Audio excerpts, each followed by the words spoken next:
Seri sebelumnya A3 dan A5 tuh emang jelas ya perbedaannya, tapi kali ini tuh harus dicoba langsung, gak cuman baca spesifikasi doang atau coba sekilas. Chipsetnya udah jelas sama, terus ada OIS, terus si layarnya juga Super AMOLED. Fisik tampak belakangnya juga sama aja. Dan yang lebih menarik adalah di sektor layar dan kamera pembahasannya. Dua hal tersebut tuh memberikan kesan yang berbeda, dan gak nyangka sih kesan yang diberikan dari kedua ponsel ini kalau dibandingkan secara langsung. Oke, di sini tadi langsung aja kita compare Samsung Galaxy A53 dan Galaxy A33.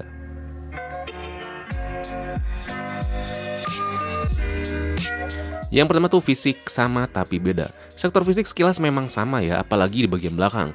Sama-sama dikasih finishing matte, sama-sama enak disentuh, juga sama-sama enggak ada jack 3,5 mm. Dimensinya sebenarnya sedikit beda. Samsung Galaxy A33 punya panjang lebih besar 0,1 inci, namun lebarnya 0,8 inci lebih kecil. Gak akan kerasa emang. Yang kerasa tuh bobotnya. Walaupun A33 punya bobot 3 gram lebih ringan, tetap kerasa pas dipegang sama tangan. Maka dari itu saya lebih suka gripnya si Galaxy A33. A53 tuh enggak berat, cuman lebih enak aja sih sensasi gripnya di Galaxy A33. Pokoknya mau kalian beli manapun, kalian bakal dapetin rating IP67, jadi tenang aja, nggak akan rugi. Overall gripnya sama-sama nyaman dan halus, perbedaan dimensi yang tadi disebut nggak buat jadi pertimbangan berat ya. Yang kedua, layar AMOLED. Yang harus jadi pertimbangan berat adalah sektor layar. Tentu saja Samsung Galaxy A33 masih punya bezel yang tebal. Tampak depan bezel di A53 tuh lebih tipis dan nggak punya notch juga. Hal yang wajar karena A53 tuh lebih mahal. Ini pertimbangan pertama di sektor layar ya, masalah desain bezelnya. Yang kedua adalah ketidakhadiran always on display. Yap, Galaxy A33 nggak punya always on display, di mana hal ini tuh cukup ganggu banget saya selama penggunaan. Kalau A53 masih punya dan nyaman buat digunakan. Tapi ada kelebihan tersendiri yang saya rasa selama pemakaian di Samsung Galaxy A33, yaitu si refresh rate 90Hz-nya. 90Hz dan 120Hz kalau dari mata doang, kalian gak akan bisa bedain tuh gimana. Tapi yang saya rasakan selama pemakaian, sampai patch April 2022, refresh rate 120Hz di Galaxy A53 tuh sering tiba-tiba laggy, tiba-tiba ngedrop, padahal lagi pakai biasa aja, sedangkan 90Hz di Galaxy A33 tuh ngerasa mulus aja. Hal ini pasti ada sangkut pautnya sama optimasi software. Kedepannya seharusnya secara teori Galaxy A53 bisa lebih mulus lagi animasinya. Cuma terlepas refresh rate, kualitas warna sama-sama oke, sama-sama detail dan juga sensitif. Keduanya juga punya sensor sidik jari di layar yang pemecahannya sama-sama standar. Ya, A53 lebih sedikit cepet lah. Jadi di sektor layar yang kedua yang dititik beratkan adalah always on display. Pokoknya jangan diraguin lah, apalagi kualitas speakernya tuh ditopang sama stereo speaker Dolby Atmos. Jadi ngedukung kita waktu nonton film atau dengerin musik doang. Yang selanjutnya fitur dan performa yang jangan diraguin juga. Kedua ponsel ini punya fitur yang sama-sama lengkap baik software maupun hardware. Hardware tentu yang selalu ditanyakan ada, yaitu NFC dan jaringan 5G. Keduanya punya. Kalau software ini ditopang sama One UI 4.1 berbasis Android 12 yang sama-sama dapat update Android sampai 4 kali. Artinya, kedua ponsel ini masih bisa menikmati Android 16. Gak usah pakai acara di custom room lah, karena kan gak dikit ya orang yang ponsel Android mentok ya gak bisa update Android, tapi akhirnya maksain di custom room ya, di install ROM yang gak resmi. Yang emang pasti experience-nya tuh berbeda. Nah, di sini nggak usah ribet-ribet nunggu custom ROM yang Android itu versi lebih atas dibandingkan versi officialnya. Saya di kedua ponsel ini pakai konfigurasi sama ya, 8/128 GB. Dan emang udah ketebak banget ya keduanya. Sama-sama punya performa yang nyaman, dipakai pemakaian seharian atau intens tuh sama-sama oke gitu. Suhunya juga sama-sama adem. Saya nggak ngerasa perbedaan signifikan ya kayak dulu di seri A5 dan A3 sebelum-sebelumnya gitu. Itu kalau yang sebelumnya tuh kerasa banget bedanya. Nah, ini yang menarik sektor ketahanan baterai dengan kapasitas 5000 mAh.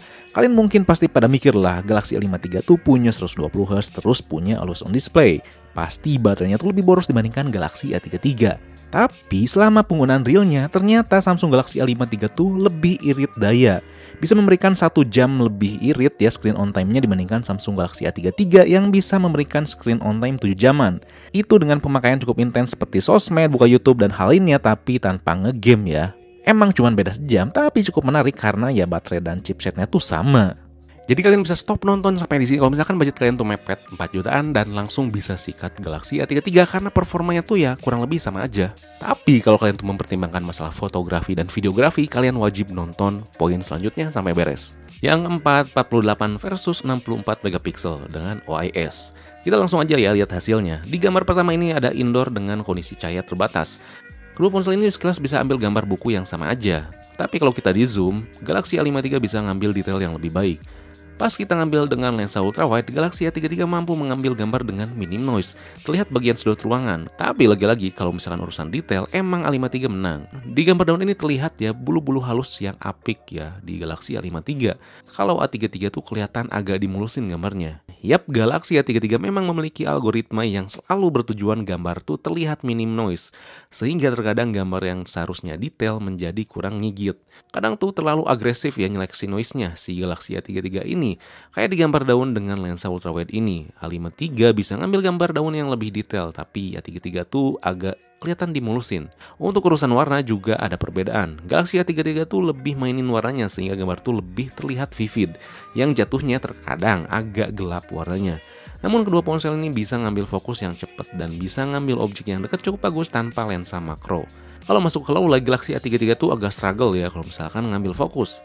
Malah walau dipegang sama dua tangan, di tap layarnya terus nunggu, sama sekali nggak bisa fokus. Berbeda dengan Galaxy A53 yang bisa tetap fokus, dengan mode malam emang keduanya bisa fokus ya. Namun, lagi-lagi Galaxy A33 tuh punya algoritma meminimalisir noise yang agresif, sehingga detailnya tuh ada bagian yang hilang. Di low light ambil objek manusia, keduanya emang bisa ngambil gambar yang cukup bagus. Namun ada tone warna yang berbeda, yang entah kenapa warnanya tuh saya lebih suka di Galaxy A33. Galaxy A53 tuh agak kekuningan, dan tentu ya urusan detail emang Galaxy A53 tuh menang. Tapi detailnya tuh nggak bikin jatuh si Galaxy A33 ya. Galaxy A33 masih terlihat bagus detailnya. Mau mode auto atau mode malam, Galaxy A53 bisa ngehandle dengan baik. Galaxy A33 tuh bisa ambil gambar yang cukup bagus dan terang, namun detailnya kurang. PR buat Galaxy A53 memang tone kulit warna manusia ini harus diperbaiki. Karena ya walau cukup cahaya juga saya suka banget sama produksi warna Galaxy A33. Emang Galaxy A53 tuh gak jelek ya karena kebantu sama detailnya yang lebih tajam.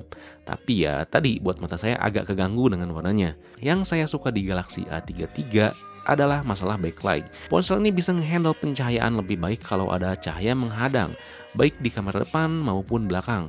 Di urusan kamera selfie, Galaxy A33 bisa ngehandle backlight dengan baik. Muka kita nggak jadi gelap atau nggak jadi terhadang cahaya. Kalau nggak backlight sih saya lebih suka detailnya Galaxy A53 karena bisa nyajiin detail, warna, dan kontras yang lebih seimbang. Kalau Galaxy A33 tuh lebih agak pucat, atau terkadang detailnya terlihat terlalu ditajemin. Sektor video keduanya bisa ngambil 4K 30fps, sekilas kita nggak bisa bedain. Keduanya sama-sama detail, kestabilan di resolusi 4K itu sama-sama standar. Namun kalau diperhatikan baik-baik, Galaxy A53 dapat mengambil kontras dan pencahayaan lebih baik. Kita bisa ngelihat ya mana bagian yang terkena matahari, mana yang enggak, mana shadownya gitu. Jadi dapat feel pencahayaannya, kelihatan lebih dramatis. Sedangkan Galaxy A33 kesannya ini tuh ya siang aja gitu. Seleksi antara bagian yang terkena cahaya matahari dan bayangan tuh beda tipis. Sehingga kita bisa lihat ya detail di Galaxy A53 tuh lebih tajam di bagian yang saya kasih kotak biru. Karena kontrasnya tuh dapat. Terus loncat ke video depan kamera selfie, ini kameranya bisa langsung pindah ya pas kita lagi perekaman. Antara lensa depan dan belakang tuh bisa langsung. Kalau Galaxy A53 bisa pindah juga ya ke ultrawide dengan resolusi 4K. Sedangkan A33 bisa pindah ke ultrawide kalau 1080p aja. Nah, di sini bisa jelas ya tone warna di Galaxy A53 itu lebih dapat. Karena wajah terlihat lebih natural, sedangkan Galaxy A33 terlihat lebih putih warna kulitnya.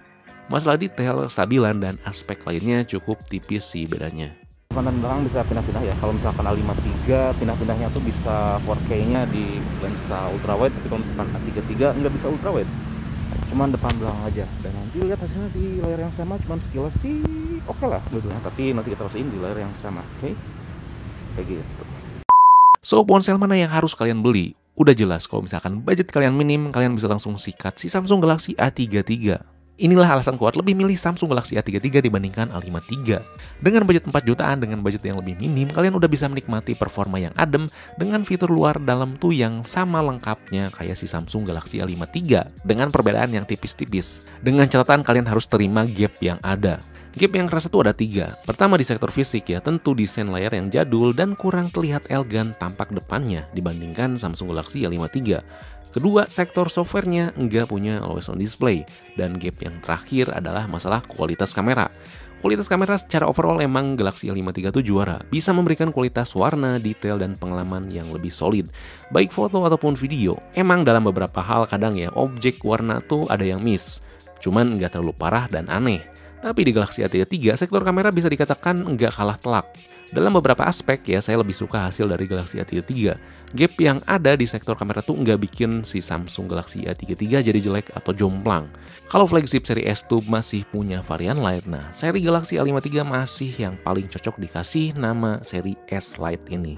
Katakanlah saya punya budget 4 jutaan dan mepet banget ya harus beli ponsel Samsung. Saya gak akan maksain atau nunggu lagi beli Galaxy A53.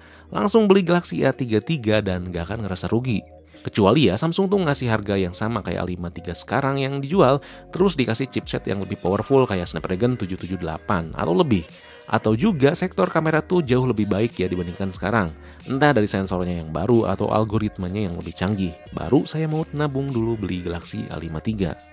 Jadi sekian aja compare-nya. Kalau misalkan kalian tuh pengen lebih dalam ya bahasannya mengenai fiturnya apa aja dan hal lainnya tuh lebih dalam, kalian bisa nonton review masing-masing ponsel ya. Dan nanti saya bakal compare dengan Samsung Galaxy A52s yang punya Snapdragon 778G namun harganya tuh beda tipis.